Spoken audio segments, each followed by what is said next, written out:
Let's start in Canberra because Shadow Treasurer Angus Taylor is vowing to repeal the Albanese government's new tax cuts if the coalition wins the upcoming federal election, as it campaigns on lower petrol prices. Let's go to Julia Bradley. She's in Canberra for us. So these are now quite different pictures from the major parties, Julia.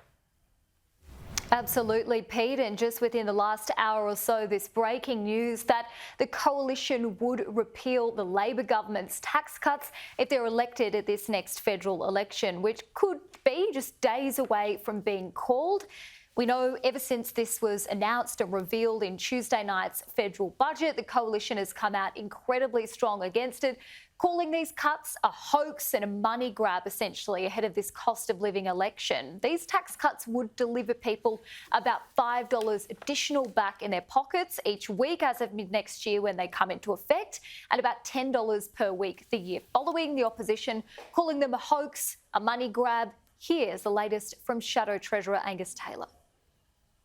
Does this mean that you would, if you win, repeal the tax cuts that were passed yesterday to make this happen? Because otherwise... Yes. This will replace what Labor is doing, which we think is inappropriate under the circumstances, as we've laid out in the last 24 hours. So the party of lower taxes would... Well, this is a lower tax. Let's be clear.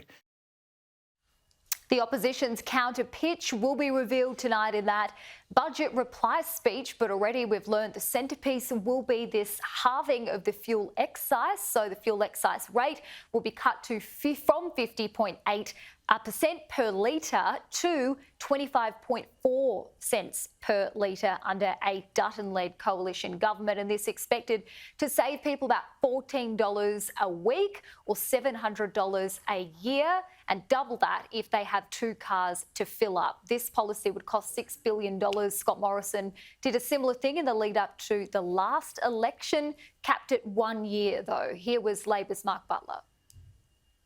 Well, this is for 12 months. What we delivered Australian taxpayers yesterday in the Parliament was permanent tax cuts for every single Australian taxpayer, and Peter Dutton voted against that. A raft of other measures announced by Labor in the lead up to this election, including that 20% cut to HECS, the bolstering of Medicare, capping PBS medicines at $25. The list goes on. Many of these policies the coalition has matched, but still with these tax cuts and the fuel excise cut, some very different platforms ahead of the election now forming, Pete. Sure are, Julia. Thank you.